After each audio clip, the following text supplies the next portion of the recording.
Check this out. BCM right here, bringing you another Commander deck tech. Today we're looking at Animar, Soul of Elements. This is a very creature-heavy deck, and that's going to be our primary focus with this. But what Animar actually does is, whenever we cast a creature spell, we're going to put a +1 counter on Animar, and then every single creature spell we cast will cost 1 colorless less, equal to the number of +1 counters on Animar. He also has protection from white and black. So let's get right into it. First up are the artifacts. Because we're putting +1 counters on everything, we have the Ozolith. Whenever a creature we control leaves the battlefield, if it had counters on it, we put those counters on the Ozolith.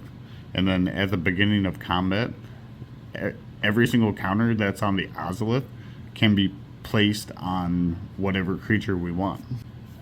Now we have Chromatic Lantern. This is going to ensure that every single land will produce the correct color of mana. Now we have Lifecrafter's Bestiary. Every single upkeep we get to scry. That way we can ensure we're drawing the card we need. And whenever we cast a creature spell, we can pay 1 green. And if we do, we get to draw a card. Now we have Birthing Pod. Birthing Pod has always been a very powerful card. This is going to allow us to constantly upgrade the creatures that we have, all the way up to the most expensive costing creatures.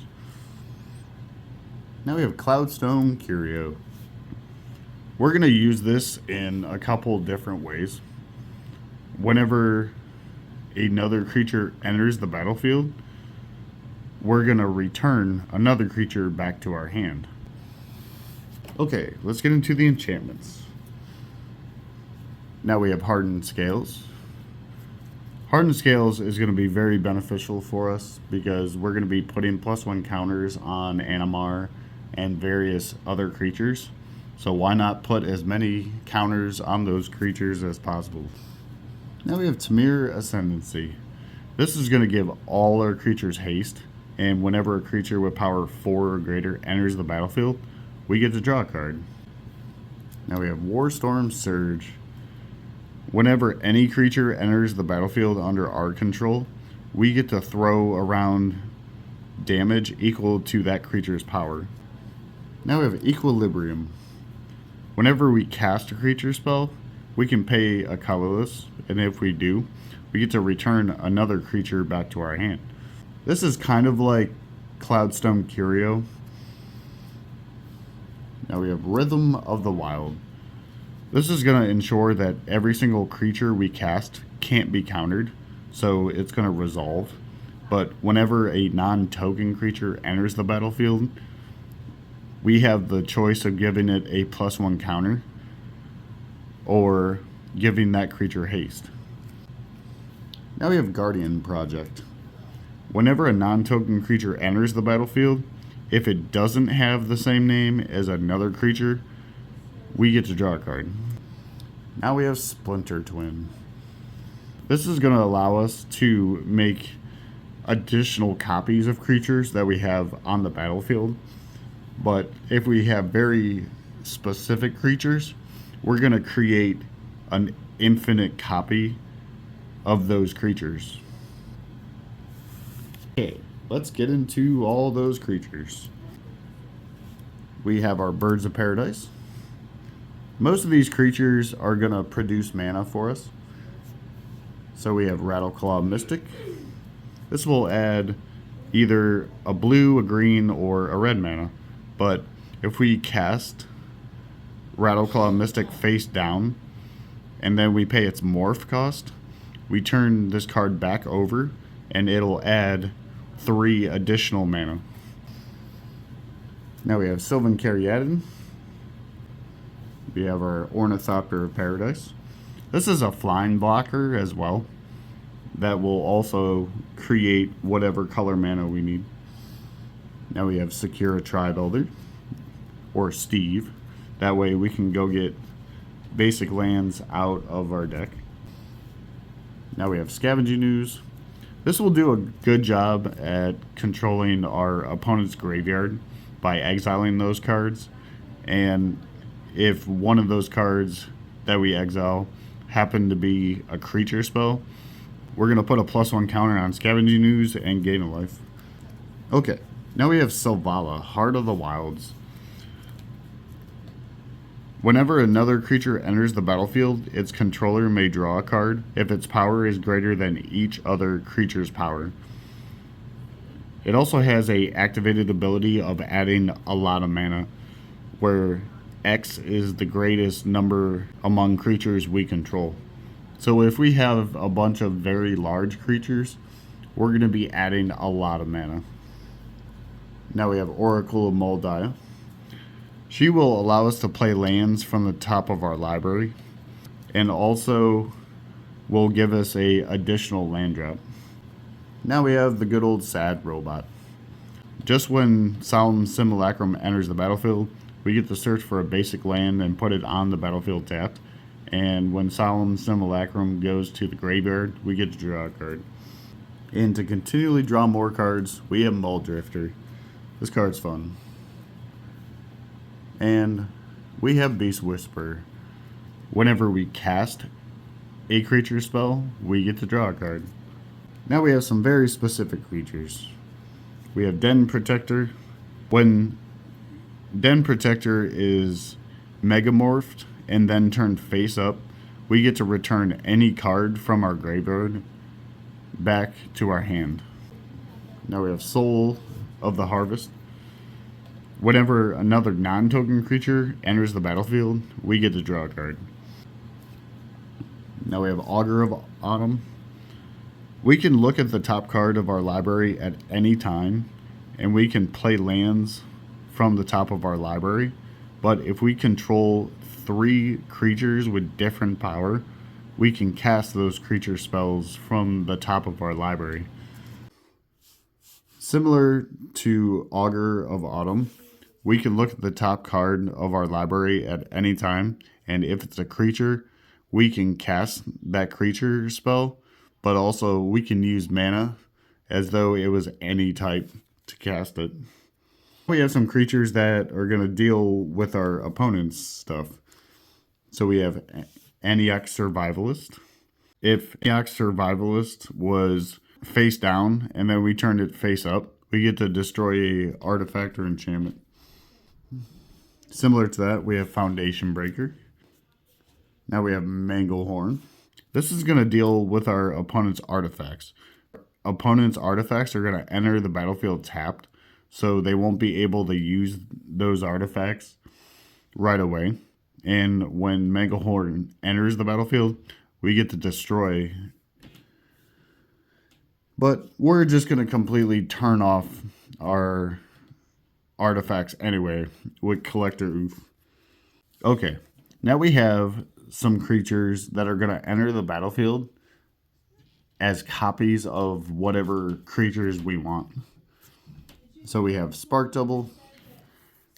Spark Double is really fun because it's going to enter and become a copy of whatever creature or planeswalker we want, but it's going to enter with a +1 counter on it. And it's also not going to be legendary. Similar to that, we have Phyrexian Metamorph. This will enter as a copy of whatever creature, but also it'll enter as a copy of a certain artifact if we need it to be. Now we have Duplicant. Duplicant's really good because it's going to enter as a copy of whatever creature we want. But if it's a very powerful creature our opponent controls, we're going to exile that creature. And now we have Progenitor Mimic. This is a very fun card because every single upkeep, we're going to make a token copy of whatever creature entered the battlefield that we made a copy of. Now we have Urabrask the Hidden. This is going to give all our creatures haste, but all the creatures our opponents control are going to enter the battlefield tapped. Now we have Destiny Spinner. Creatures and enchantment spells that we cast can't be countered, but we can turn lands into creatures that we can use later on. Now we have Surok Dragonclaw. We can cast Surok anytime we can cast an instant. It can't be countered, and he's gonna give all our other creatures trample, and those creature spells can't be countered as well. Now we have Sun Quan, Lord of Wu. He's basically gonna make all our creatures unblockable because most creatures our opponent's control don't have horsemanship. Now we have some creatures that we're going to use for potential infinite combos and winning the game very quickly. So we have Ancestral Statue. When Ancestral Statue enters the battlefield, we get to return another non-land permanent back to its owner's hand. Now we have Deceiver, Exarch, Pastermite. All we have to do is put Splinter Twin on either Deceiver, Exarch, or Pastermite, and we're going to create infinite copies. Now we have Cloud of Fairies. This is going to enter and untap 2 lands. Okay, now we have Temur Sabertooth.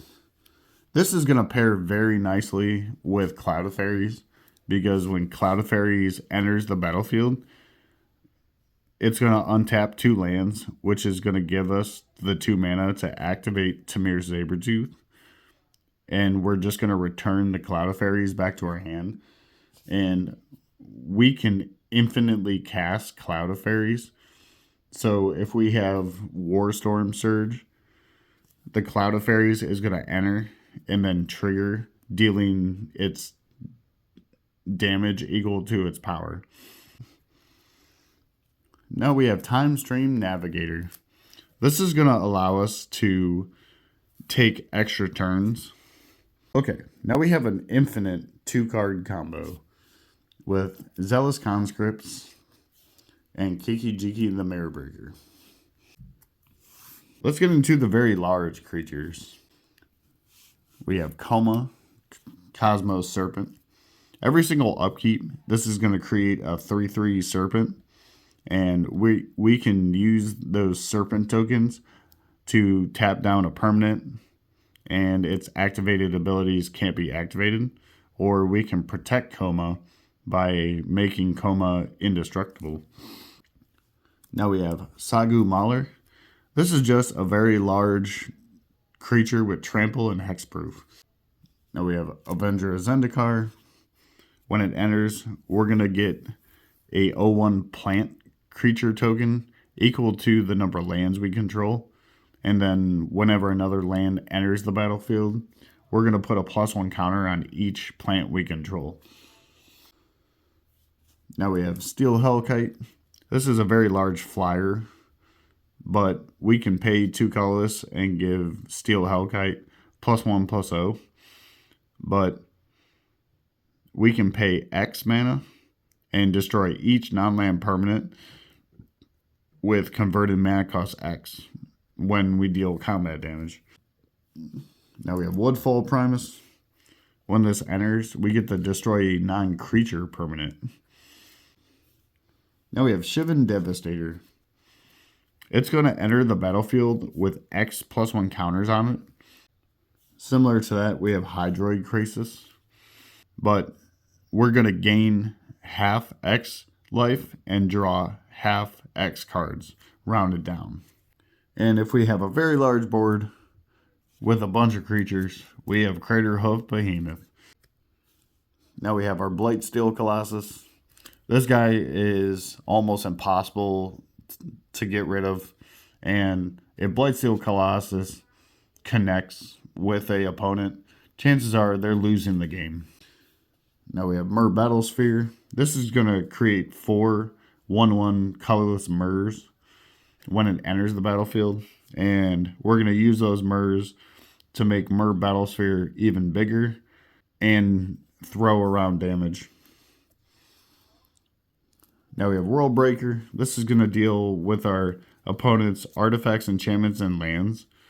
And all we have to do is sacrifice a land, and we can return World Breaker back to our hand. There are a lot of Eldrazi's in this build. So we have Artisan of Kozilek. When Artisan of Kozilek enters the battlefield, we can keep returning creature cards from our graveyard back to the battlefield. Now we have Ulamog, the Infinite Gyre. All these Eldrazi's are very hard to deal with, but when we cast Ulamog, we get to destroy any permanent we want. And if we attack with Ulamog, it has Annihilator 4. So our opponents are going to have to sacrifice 4 permanents. Now we have Ulamog, the Ceaseless Hunger. This one's a little bit scarier. When we cast Ulamog, the Ceaseless Hunger, we get to exile 2 target permanents. And whenever he attacks, that opponent is going to exile the top 20 cards of their library. Now we have Kozilek, Butcher of Truth. This has Annihilator 4 as well. But when we cast Kozilek, we get to draw 4 cards. And we have Conduit of Ruin. When Conduit of Ruin enters the battlefield, we can search for another colorless card with mana cost 7 or greater.